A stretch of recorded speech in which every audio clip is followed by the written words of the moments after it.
गुण नगरा समीपयेता जाण पाहती जन सकळीक. आता काय झाले पहा, ज्या वेळेला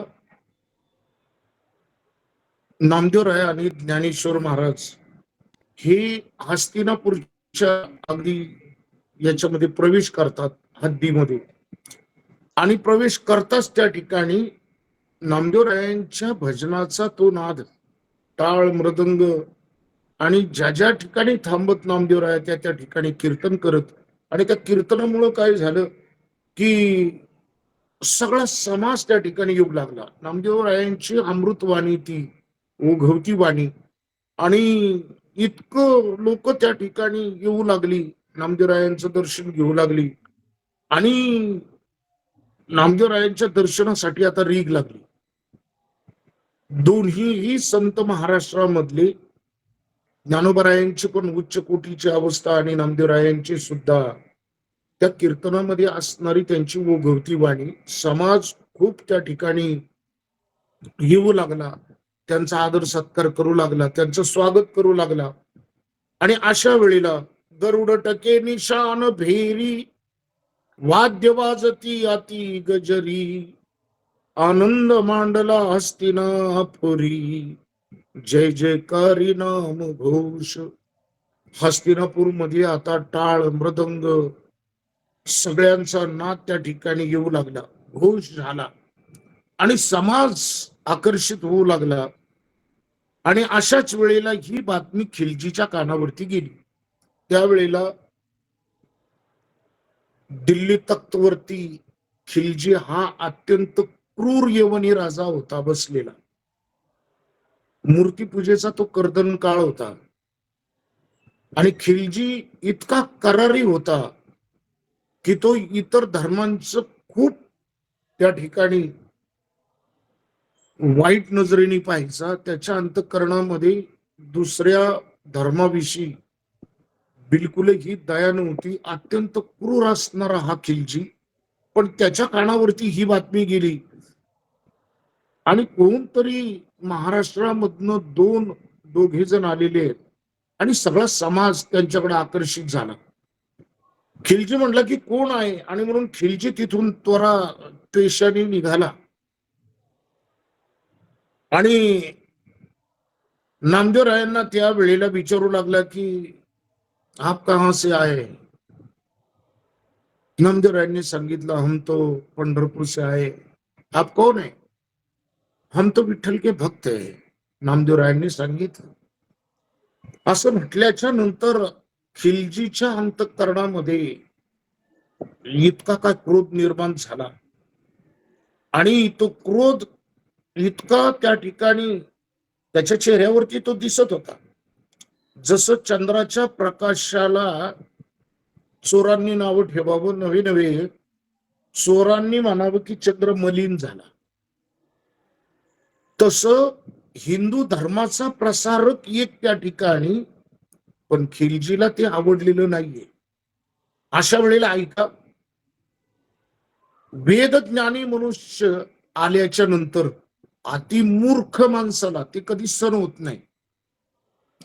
तसं नामदेवराया त्या ठिकाणी ज्ञानी ही दोन्ही महापुरुष होते, हे आल्याच्या नंतर खिलजीला बिलकुल आवडलेलं नाहीये.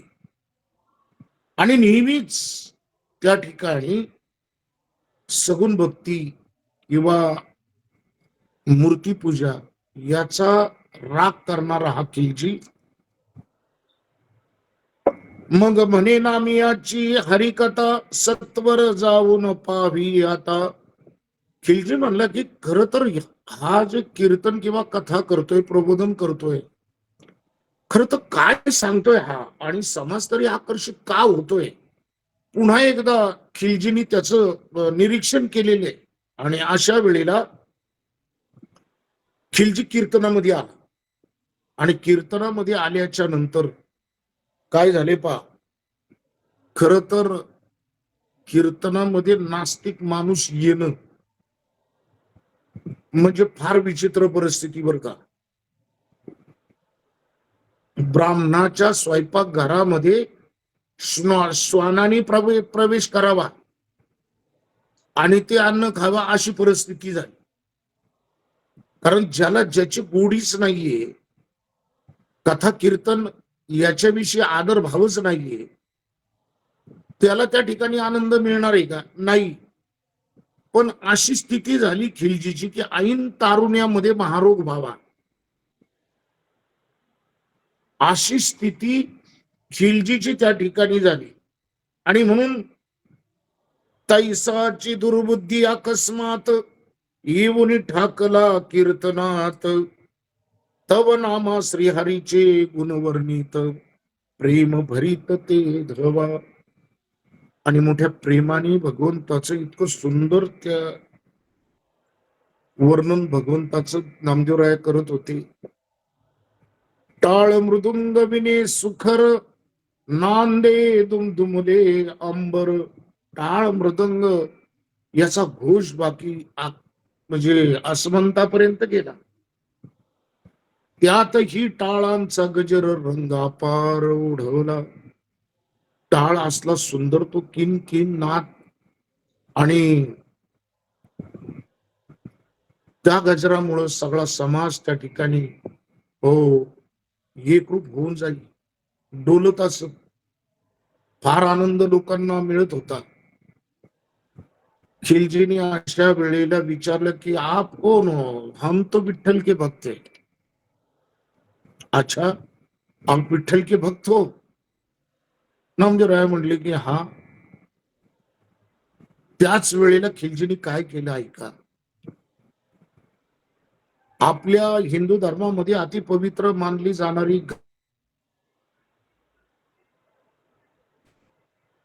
आणि एक कसाही मोठा भला उंच धिप्पाड असा काळा कभीम, ज्याच्या हातामध्ये मोठा सतूर होता.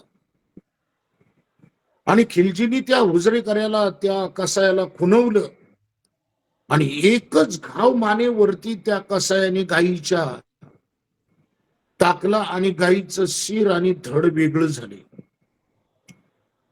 हा प्रसंग पाहून सगळे भयभीत झाले. इतके भयभीत झाले की काही पळून जाऊ लागले. खर तर ज्या लोकांनी आवडीने कीर्तन आता ऐकलं ती लोक सुद्धा होऊन त्या ठिकाणी निघून जाऊ लागली. पण त्याला विरोध कुणी केला नाही. हिंदू धर्मामध्ये आमची आस्था आहे ती गायी म्हणजे तिचा वध होतोय आणि मग त्याला प्रतिकार किंवा विरोध करणं ह्या गोष्टी झाल्याच नाही.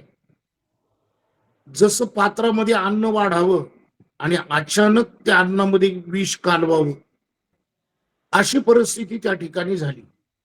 एवढंच नाही तर एखादा ग्रंथ वाचताना एखाद्याने दिवा विझवावा असा व्यक्ती त्या ठिकाणी निर्माण झाला. कीर्तनामध्ये सुंदर एखाद्याने त्या ठिकाणी गायन चालावं आणि ज्याची अत्यंत ख्याती गायनाची, अशा गायकाचं गाणं सगळी श्रवण करायला यावीत आणि गायकाला कफ व्हावा आणि त्याच्यामुळे त्याच्या आवाजावरती परिणाम व्हावा आणि सगळे श्रोते नाराज व्हावेत. एवढंच नाही तर सुंदर जोमाने पीक आलं. शेतकरी इतका आनंदित आहे, इतकं जोमाने पीक आलं आणि तेवढ्यामध्ये टोळधाड पडली, सगळ्या पिकाचं नुकसान करून टाकलं. एका क्षणामध्ये जे पीक अगदी बहरून आलेलं, हातातोंडाला आलेलं, पण ते एका क्षणामध्ये गेलं. तसं कीर्तनामध्ये बहर आला, रंगदेवता त्या ठिकाणी निर्माण झाली आणि खिलजीची त्या ठिकाणी खिलजीचं आगमन झालं आणि तो बेरंग सगळा झाला. जसा अगस्ती मुनींनी समुद्राचं प्राशन करावं आणि त्या समुद्रामधले जलचर प्राणी अगदी तरफडून तरफडून जावेत, अशी आता नामदेवरायांच्या अंतःकरणाची स्थिती झाली. आणि श्रोतियांची तर अवस्था फारच बिकट झाली. आणि मग खिलजी त्यावेळेला म्हणू लागला कि आप आपके खुदा के बंदे हो ना, तो इस गौ के शरीर में रूह डालो, अगर ये नहीं हुआ तो आप सभी लोगों को मुसलमान बनना पडेगा. ही गायी मेलेली तू जर तुझ्या पांडुरंगाचा भक्त समजतोस ना, तर मग एक काम कर, या मेलेल्या गायीमध्ये जिवंतपणा तिला जिवंत कर. आणि जर हे तू जर केलं नाहीस तर मग बाकी तुम्हाला सगळ्यांना मुसलमान व्हावं लागेल. फार मोठं दुःख, फार मोठा प्रसंग बाका आला. पण नामदेवांनी काय करावं? नामदेव आमच्या देवाचे प्रिय. त्याच वेळेला नामदेवांनी नामदेवांतरी आठवणी श्रीहरी धावा करी अट्ठासे, जय दीन दयाळा पतित पावना भक्तवत्सला करुण घना. भगवंताला म्हणू लागला, हे भगवंता, तू तर दिनांचा दयाळ आहेस, पतितांचा त्या ठिकाणी पावन करणारा तू आहेस, आणि भक्ताविषयी तुझ्या ठिकाणी असलेलं वात्सल्य आता बाकी तुला दया येऊ देत. कारण आमच्या हिंदू धर्मामध्ये एक पवित्र मानली जाणारी गाय आणि निरापराध गायीचा वध झाला देवा, जिचा काही गुन्हा नाही, पण अशा त्या गायीचा वध झाला. अंतर साक्षी गुणविधान, तू तर सगळं अंतरामधलं जाणतोस. भक्त भूषणा गोविंदा, जय गुण समुद्रा आनंद घना, द्रौपदी लज्जा निवारणा, रुक्मिणी कांता कमल लोचना, भक्त भूषणा पांडुरंगा.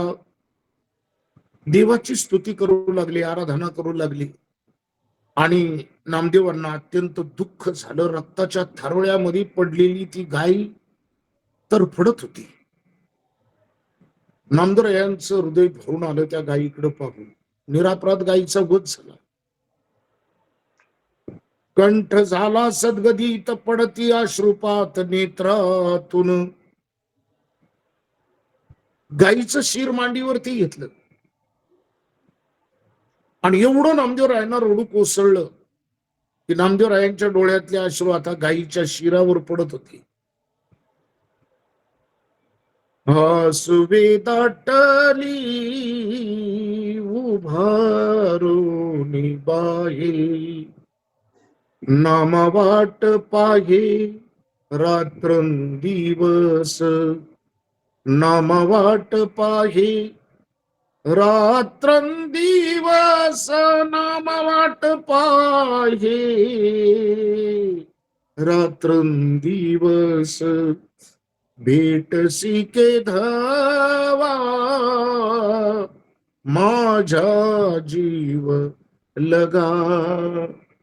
देवाला आता नामदेवराया हाक मारू लागली.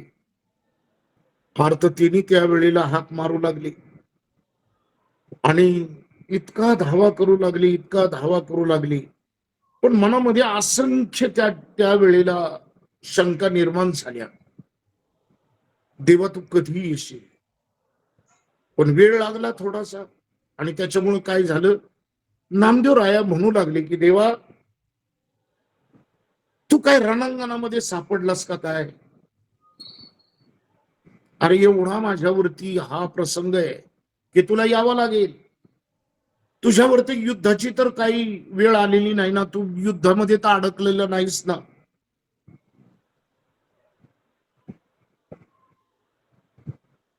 पण अशा वेळेला काय झाले पा, आयुष्याच्या शेवटी या कोडीमधनं जीव जावाना आणि ते फक्त धड राहावं अशी अवस्था त्या ठिकाणी झाली. कारण बाकीची लोक सगळी निघून गेली. जे हजारो लोक कीर्तन श्रवण करायला होते, आता नामदेवरायांच्या ठिकाणी कोणी नाहीये. एवढंच नाही, दरिद्रिता येताच निंदक, दुर्जन आणि भावकी जसे सगळे पळून जावेत, नीट ऐका, तसे सगळे पळून गेले. एवढंच नाही, नामदेवरायांच्या या कीर्तनामध्ये आलेलं संकट फार मोठं होतं. पण अशा वेळेला नामदेवरायांची अपेक्षा होती की सगळ्यांनी त्या वेळेला खिलजीला हे क्रूर कार्य करून द्यायचं नाही, परंतु काय नाही, कुणी थांबलं नाही. गौतमी मस्तक मांडीवर घेऊन नामारुदन करी, गाईचं शिर मांडीवर घेतलं आणि नामदेवराय मोठ्याने रडू लागले. म्हणे पंढरीनाथ श्री हरी, भाव सत्वरी मज आता.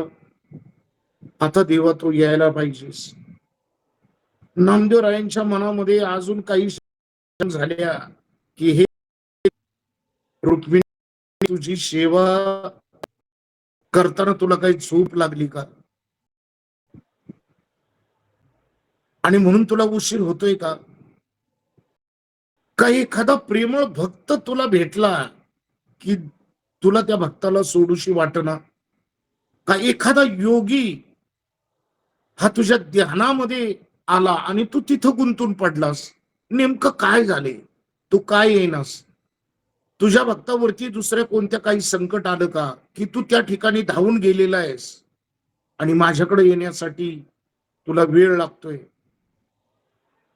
एवढंच नाही तर एखाद्या आवडत्या भक्ताने तुझी आग्रपूजा मांडली का, तुला आग्रह केलाय का, कुठं अडकलायस तू.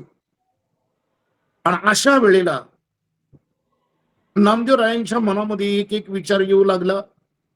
नामदेवराय म्हणू लागले की काय रे देवा, इंद्राने तर तुला फसवून नेलं नाही ना अमृतपान करण्यासाठी त्याच्या लोकांमध्ये,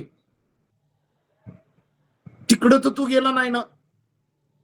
का पंढरपूरमध्ये मोठी यात्रा भरलेली आहे की सगळे भक्त तुझ्या दर्शनासाठी आलेले आहेत आणि म्हणून तुला येता येईना.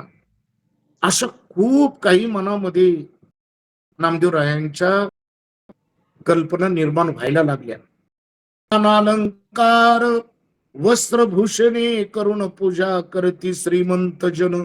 आणि त्या यात्रेमध्ये फार मोठे श्रीमंत लोक येऊन तुझ्यासाठी नाना प्रकारचे उच्च दर्जाची वस्त्र आणली का, तुला अलंकार वगैरे आणलेत का काय घालायला, की ज्याच्यामुळं तू त्या ठिकाणी अडकलेला आहेस, तू काय येईना.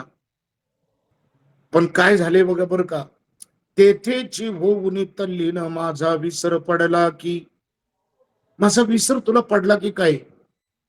आणि अशा वेळेला ऐका,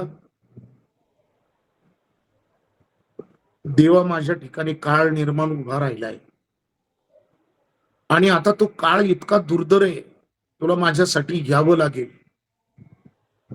गायीचा मृत्यू नाही, माझा मृत्यू होण्याची शक्यता आहे. आणि अशा वेळेला उदाहरण त्या ठिकाणी फार सुंदर देता येईल की जसं पाण्या वाचून माशांनी तरफडावं, तशी अवस्था नामदेवरायांची त्या ठिकाणी झाली. आणि आईसे करुणा बोलाई कोणी कानी, तात्काळ पावला चक्र पाणी. आता देवाचं त्या ठिकाणी काय झालं, दिल्ली मधनं नामदेवरायांनी हाक मारली, पंढरपूरमध्ये देवाला ऐकू गेली.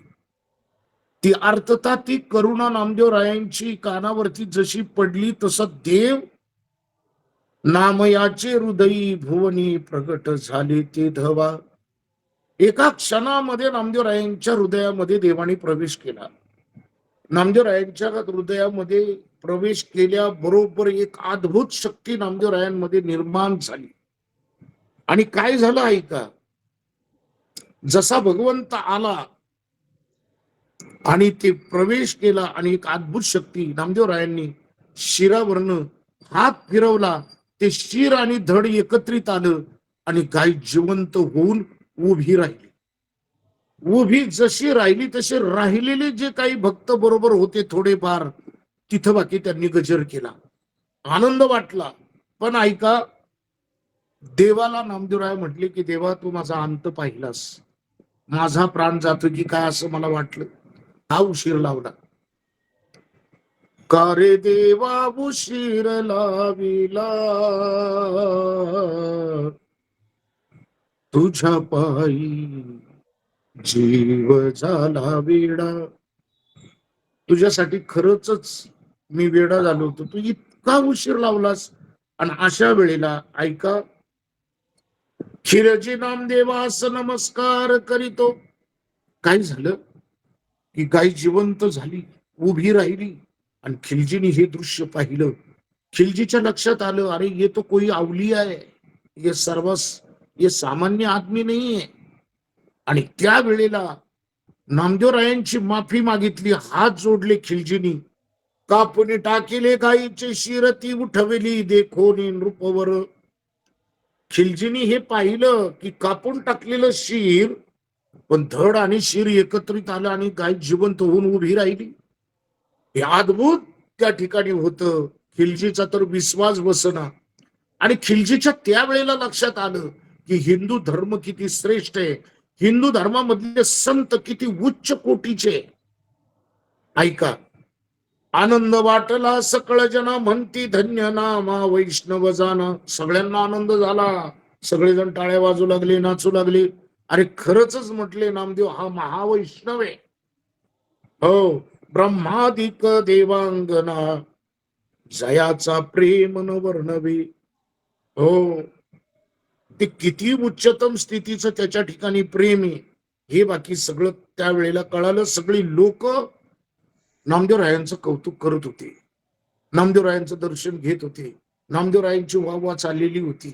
पण ऐका, म्हणती हा वैष्णववीर, शारंगधर वंश केला. शारंगधराला त्या ठिकाणी वश केलेला हा महावैष्णववीर. हो, आणि खरंच महावैष्णववीर आहे. खिलजी सारखा क्रूर माणूस, यवनी सल्तनत ज्याच्यावरती आणि संपूर्ण भारतामध्ये त्याचा दबदबा होता, खिलजी आला म्हटल्याच्या नंतर सगळ्या खेड्यापाड्यामध्ये थरकाप उडत होता. कुठली मंदिरं त्यांनी ठेवलेली नव्हती, सगळी उद्ध्वस्त केलेली होती, मूर्त्या भग्न केल्या. असा असणारा खिलजी, पण ज्याच्या समोर आमच्या महाराष्ट्रामधले हे दोन संत, पण त्या दोन संतांनी खिलजीला बाकी हो त्या ठिकाणी नम्र केलं. आणि हा प्रताप त्यावेळेला झाला. आणि खर तर संत कथाच एक आहे. खर तर ही कथा नाही, तर संत कथा अमृत सागर आहे. हो, कितना भी पियो चकाचक, जितना चाहिए उतना है.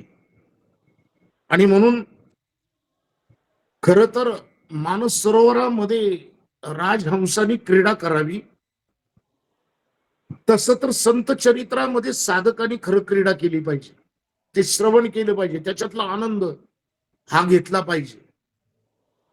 आणि खरंच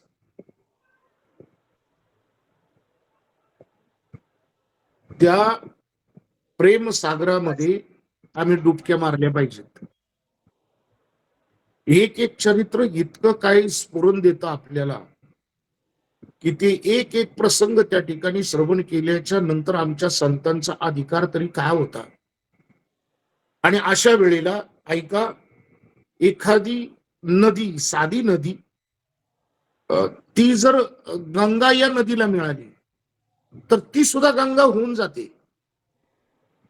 म्हणून संत कथेचं श्रवण करता करता कधी आपण त्या ठिकाणी एकरूप होतो आणि आपण सुद्धा तेवढेच पवित्र होतो हे आपल्याला कळत नाही.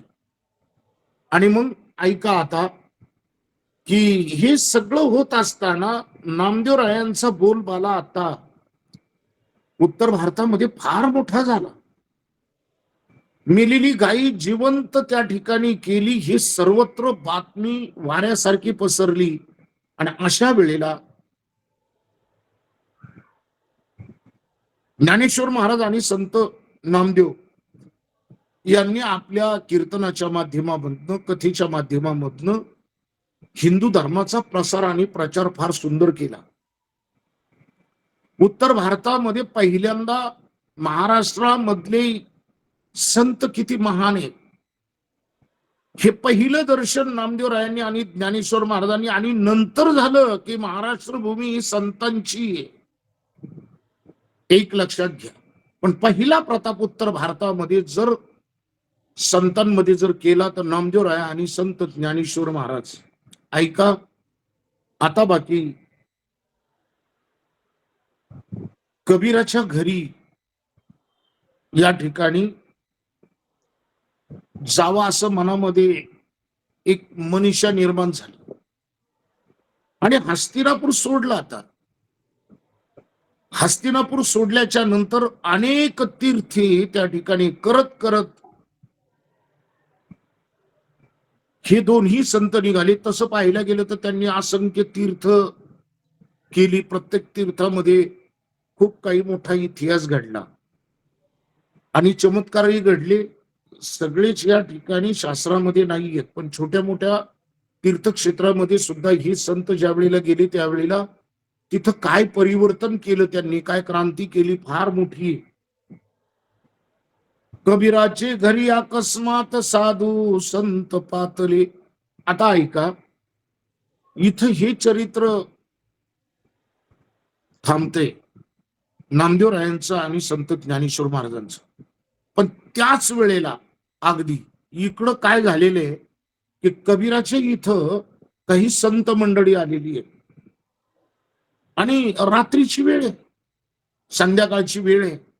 सायंकाळच्या वेळेला सगळे अंधार पडलेला, दिवा लागलेले, आणि अनेक संत ज्या वेळेला घरी आले त्यावेळेला हो कबीरांना खूप आनंद झाला. कबीरांनी त्यांचं यथार्थ स्वागत केलं, आदरातिथ्य केलं आणि वा म्हटले आज माझं भाग्य फार मोठं, कारण माझ्या घरी संत आले. आणि कबीरांची पत्नी सुद्धा आनंदित झाली. कबीरांच्या पत्नीला सुद्धा असं वाटलं की आता यांची काय सेवा करावी काय नाही. आणि त्याच वेळेला कबीरांनी बाकी आपल्या पत्नीला सांगितलं की सगळे संत घरी आलेत, त्यांच्या प्रसादाची व्यवस्था करा. अशा वेळेला कबीर पत्नी एका क्षणात म्हटली का नाही, हो करते. पण कबीरांच्या घरामध्ये मुळातच कबीरांची मुलं आणि हे लोक उपाशी झोपली होती, कारण घरामध्ये अन्नाचा दानाही नव्हता. पण कबीराची पत्नी त्यावेळेला मोठ्या स्फुरण असं शरीरामध्ये हो का नाही करते. पण घरामध्ये गेल्याच्या नंतर विचार पडला की घरात तर काही नाही, शेजारी पाजारी आता किती उष्ण देणार, तीही लोक कंटाळलेली आहेत, आता तीही देणार नाही, काय करावं. पण संत घरामध्ये आलेले आहेत आणि त्यांचा पाहुणचार झाला नाही तर आपलं भाग्य मग बाकी करंट ठरल, आपण कमी ठरू. पण काही झालं तरी आता संतांची सेवा घडली पाहिजे. काही पिशव्या हातामध्ये घेतल्या आणि विचार करत करत आता बाजारामध्ये निघाली. एका वाण्याचं दुकान, त्या ठिकाणी सगळी दुकानही बंद होत चाललेली होती. वाण्याचं दुकान एक थोडस चालू होतं आणि ती गेली तिथं, वाण्याने पाहिली. पण कबीरांची पत्नी सुंदर दिसायला होती. त्यावेळेला तिला गरज होती सगळ्या साहित्य सामुग्रीची, कारण संत घरी आले होते, त्यांचा पाहुणचार करायचा होता. अशा वेळेला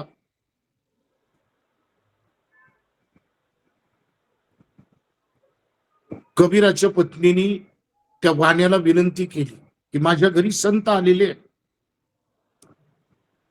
आणि माझ्या घरी संत आल्यामुळं त्यांची प्रसादाची व्यवस्था करायची आणि मला काही साहित्य लागते. हे बाकी नम्रपणे ज्या वेळेला बोलली त्यावेळेला वाण्याचं लक्ष कबीरांच्या पत्नीकडे गेलेले आणि मला कृपा करून बाकी ज्या ज्या गोष्टी लागतायत मला त्या द्या. वाणी म्हटलं की तू आहेस कोण आणि मी तुला ओळखत नाही. आणि त्यावेळेला कबीरांची पत्नी म्हटली की मी कोण आहे याच्यापेक्षा मला गरज कशाची आहे ते महत्वाचं आहे. पण हा जो वाणी होता ना, अविद्यवंशी वैष्णव वीर तो कबीर माझा निज भ्रतार. कबीर जे आहेत ते माझे पती आहेत ऊट सामुग्री दे सत्वर साधू संत भुकेले. कबीरांची पत्नी मी, आणि लवकर मला ती सामुग्री द्या, कारण संत हे उपवाशी राहतील. अशा वेळेला मंडळी ऐका, कबीरांच्या पत्नीला पाहून आणि तिचे मधुर ते बोलणं पाहून बाकी वाण्याच्या अंतःकरणामध्ये काम निर्माण झाला. कामातूर झालेला तो वाणी त्यावेळेला तिच्याकडे पाहू लागला. पण मंडळी ऐका, की जसं इंद्राने अहिल्येला पाहिलं आणि इंद्र त्यावेळेला बेचैन झाला. ऐका, तो कामातूर झाला. एवढंच नाही, असंख्य उदाहरणं देता येतील. ज्या वेळेला सीतेला रावणाने पाहिलं आणि त्याच्या मनाची स्थिती बेचैन झाली, तसंच द्रौपदीला ज्या वेळेला दुर्योधनाने पाहिलं त्यावेळेला सुद्धा दुर्योधनाच्या अंतःकरणामध्ये काम निर्माण झाला आणि महाभारत घडले. एक लक्षात घ्या, तैसावानी पापमती कबीर कांतेशी बोली. त्या कबीराच्या पत्नीला हा वाणी काय म्हणतो ते ऐका. माझे मनोरथ जर तू पूर्ण केलं तर तुला मी सगळी सामुग्री देईल, तू म्हणशील ते दे, पण माझं मनोरथ तुला पूर्ण करावं लागेल. आणि जर तुला याचा संकोच वाटत असेल तर तू घरी निघून जा सरळ. पण काय करायचं, कबीराच्या पत्नींना संत सेवेचं महत्व तिला कळालेलं होतं. संत तसे माझ्या घरनं जाता कामा नये, आजपर्यंत असं कधी घडलं नाही. आणि जर संत आता जर गेले तशीच बिनमुख, तर बाकी माझ्या पदरामध्ये पुण्य पडण्याच्या ऐवजी काहीतरी घोर पाप त्या ठिकाणी घडल. आणि अशा अवस्थेमध्ये कबीर पत्नी मनामध्ये विचार करू लागली, नाहीतरी आपण समजा गेलो तर आपल्याला कोणी शेजारी पाजारी उसनही कोणी देणार नाही, आणि दुसरी दुकानदारही देणार नाही, आणि बाकीची दुकानं ही बंद झालेली. आता नाईविलाच होता. संताशी पडता उपोषण सत्वाशी हानी होईल. जर संत उपवाशी राहिले तर मग बाकी आपल्यात काय उपयोग. आणि एक सांगू का तुम्हाला, या कथेतून एक घ्या सगळेजण. थोडासा हा प्रसंग आहे ना, खूप चिंतनासारखा आहे. माणसाने वेळ पाहून वर्तन करावं. या थोड्याशा टिप्स लिहून घ्या. आणि प्रसंग पाहून उत्तर द्यावं. समाज पाहून कीर्तन करावं. तसं जमिनीपासून जमीन पाहूनच पेरणी करावी. ऐका, हरिश्चंद्र राजा हा सत्वगुणी होता, परंतु डोंब्या घरी त्याला सुद्धा पाणी वाहावं लागलं. एवढंच नाही, तारामती राणी असताना सुद्धा गुणी होती तारा राणी, परंतु दुःख भोगावं लागलं. लक्षात घ्या त्या तारा राणीला. आणि म्हणून जसं वारा असं ना, वाऱ्याची दिशा, तसं उपनलं पाहिजे. आता काही लोकांना उपन्न हे कळतंय का नाही मला माहित नाही, पण धान्य मळल्याच्या नंतर धान्य आणि भुसा वेगळा करण्यासाठी हवेमध्ये उंच उभं राहून ते उपणावं लागतं, आणि मग ते भुसा उडून जातो आणि धान्याची रास खाली तयार होते. आता हे सुद्धा सांगावं लागणार आहे. पण एक लक्षात घ्या, दुष्काळ पडला आणि चेंगट माणसाला उपवास मार आली, पण तो कुठलाही विचार न करता भिक्षा मागण्यासाठी जातो. मी कशासाठी सांगतोय, की वेळ पाहून वर्तन करावं त्याच्यासाठी सांगतोय. आणि म्हणून ऐका, स्वधर्म आणि अधर्म जाण शास्त्री बोलिले मनुष्या कारण. माणसासाठी धर्म आणि अधर्म हे शास्त्रामध्ये सांगितलेले आहे. नीट ऐका. हे जर ऐकलं नाही ना तर तुम्हाला अख्खी कथा तुम्हाला समजणार नाही. कारण माणसासाठी धर्म आणि अधर्म हे फक्त शास्त्रच सांगू शकतं, लक्षात घ्या. आणि म्हणून सांगितलं, जेने जोडती श्री हरी चरण तरी अधर्म अवश्य करावा. नीट ऐका. धर्म आणि अधर्म, पण याच्यामध्ये सांगितलंय की जर ज्याच्याने जर भगवंत आपला होणार असेल तर मग तो अधर्म जरी त्या ठिकाणी केला तरी चालेल. आणि अशा वेळेला उदाहरणार्थ कैकेयीनी आपल्या मुलाला भरताला नको ते सुचवलं, नको ते त्या ठिकाणी मागणी केली कैकेयीनी. ऐका. पण वाईट अशा विचारामधनं भरताला ज्या वेळेला सुचवलं, पण वाईट विचार जरी होता परंतु भरताच्या वाट्याला प्रभू रामचंद्रांच्या चरणाची सेवा ही त्याला मिळाली. भले कैकेयीचा विचार वाईट होता पण फायदा भरताला त्या ठिकाणी प्रभू रामचंद्राच्या चरण पादुकांची सेवा करण्याचं भाग्य मिळालं. एक लक्षात घ्या. आणि तेच त्या ठिकाणी पावित्र्य भरताने राखलं, म्हणून आजपर्यंत हिंदू धर्मामध्ये भरत हा सर्वश्रेष्ठ असा त्या ठिकाणी ठरला. तो आदर्श आजही आपण सांगतो की भरतासारखा बंधू असावा. एक लक्षात घ्या. एवढंच नाही तर तारामती राणी जी होती ती गुणी होती, हे सगळं खरं आहे. ऐका. शास्त्र असं सांगतंय की धर्म आणि अधर्म, अनीतीने वागला तर तो अधर्म होईल आणि नीतीने वागला तर त्या ठिकाणी तो धर्म होतो. पण इथं असं सांगितलंय की पण श्री हरिचरण म्हणजे जोडती श्री हरिचरण तरी अधर्म अवश्य करावा. थोडासा वेगळा हा विषय बर का, सगळ्यांनी व्यवस्थित जाणून घ्या.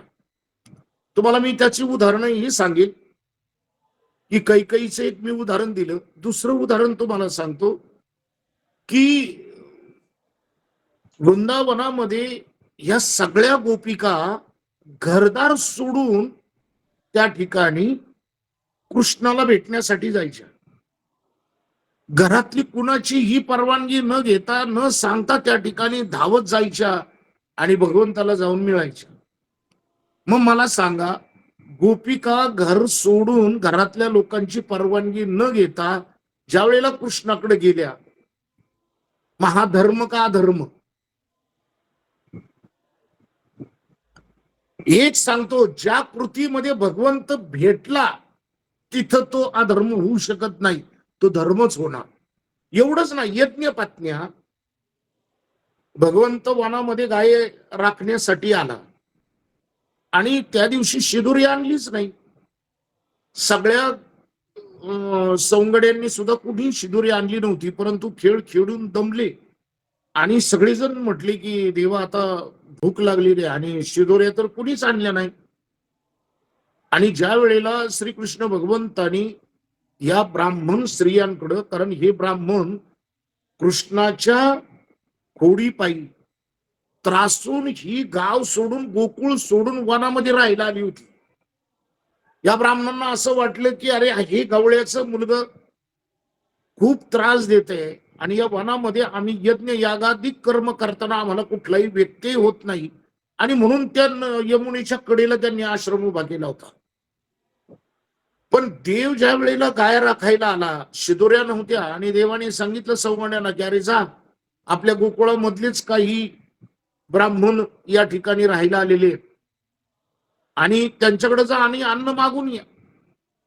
तिकडे गेली खरी, परंतु त्या ब्राह्मणांनी जसं गवळ्याच्या मुलांना पाहिलं तसे काठ्या घेऊनच मागे लागली. गावात तर आम्हाला नीट राहू दिलं नाही, आता एकांतामध्ये यमुनेच्या तीरावरती आलोय, इथंही त्रास द्यायला आला. आणि पुन्हा हे सगळे सौंगडी आले. कृष्णाने विचारलं काय झालं? अरे म्हटले देवा, हे ब्राह्मण तर खूप चिडलेत, काठी घेऊन आमच्या मागे लागली. अरे म्हटले एक काम करा, तुम्ही आता त्यांच्याकडे जाऊ नका, त्यांच्या आश्रमाच्या मागच्या बाजूनी जा, जिथं स्वयंपाक घर आहे, आणि तिकडनं मागणं जा आणि गपचूप, आणि त्या ज्या यज्ञपत्न्या म्हणजे ब्राह्मणांच्या पत्न्या, सगळ्या स्त्रिया, त्यांना तुम्ही निरोप सांगा. त्या बरोबर शिदोरी आपल्याला घेऊन येतील. परत हे सवंगडी गेले आणि गपचूप अगदी घरामध्ये प्रवेश केला मागणं.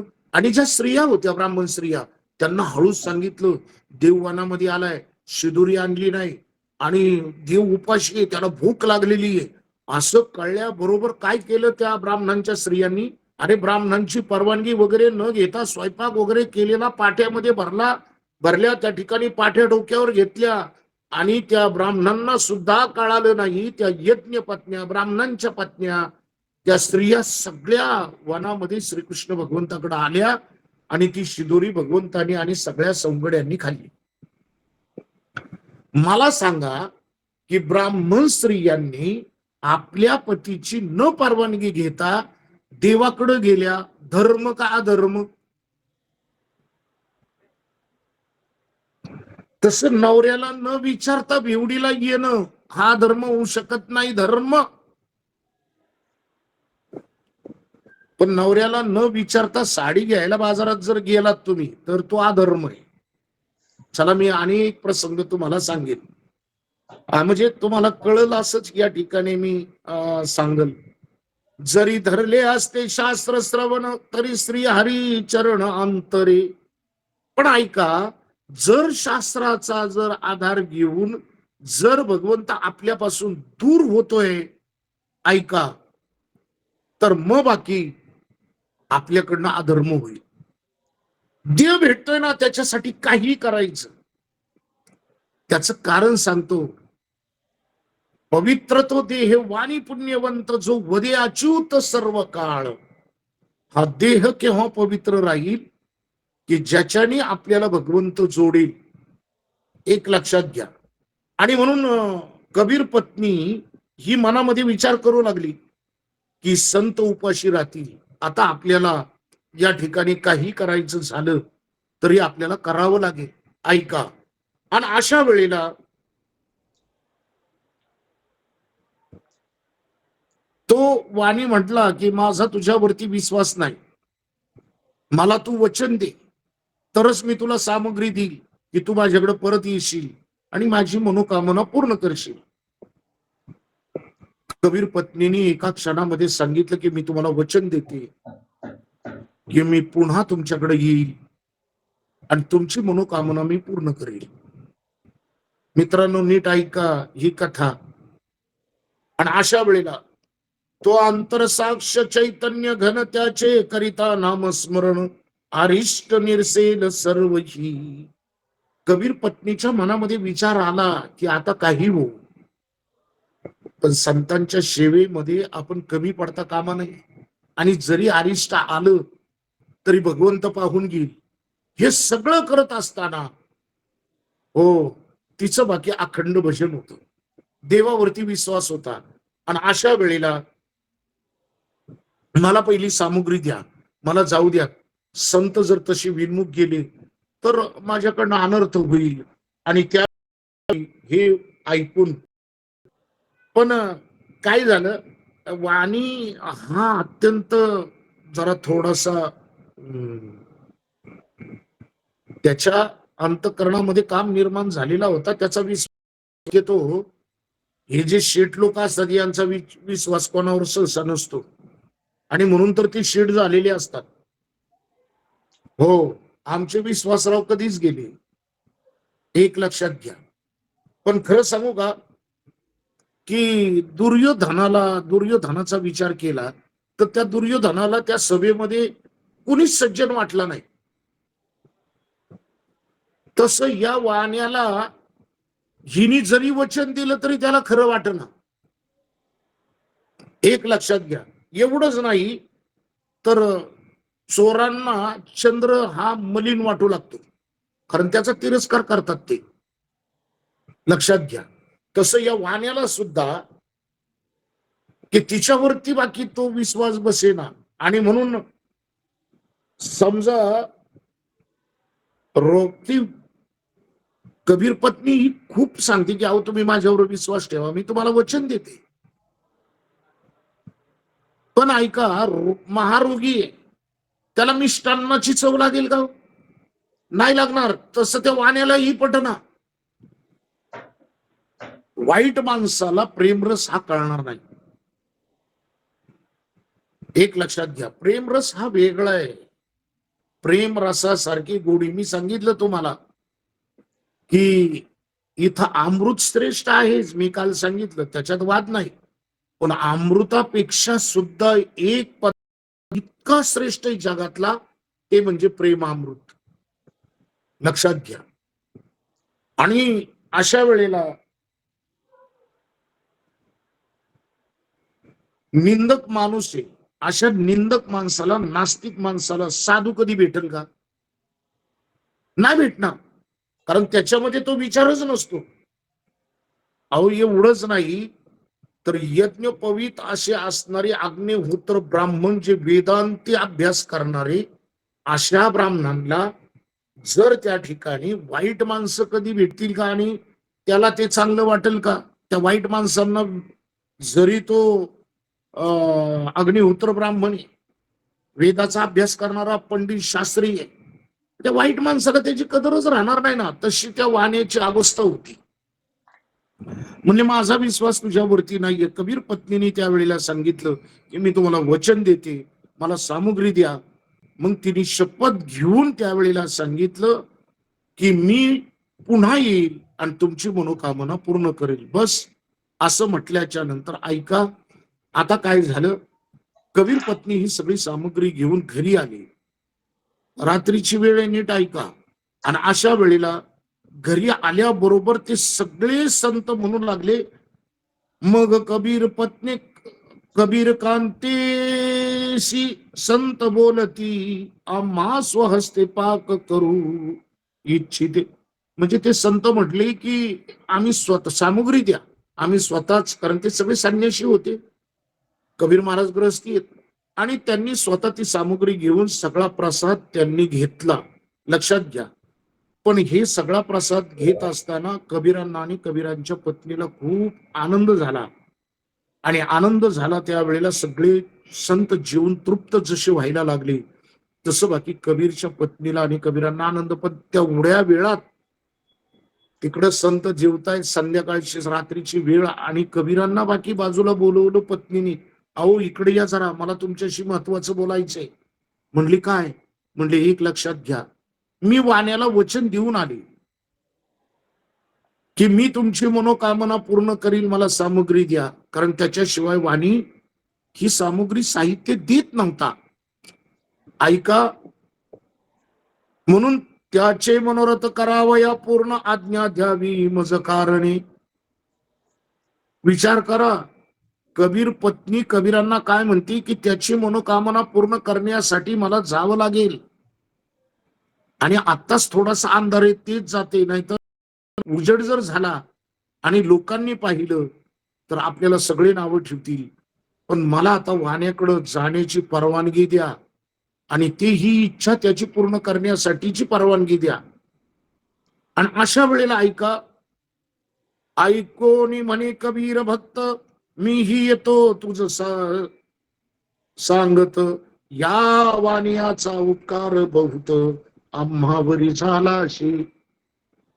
कबीरांनी काय केलं, आपल्या पत्नीला सांगितलं की अरे, हे एवढं छान तुझ्या डोक्यामध्ये कसं काय सुचलं?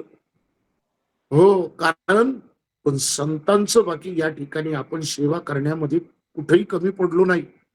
पण हे तुझ्या डोक्यामध्ये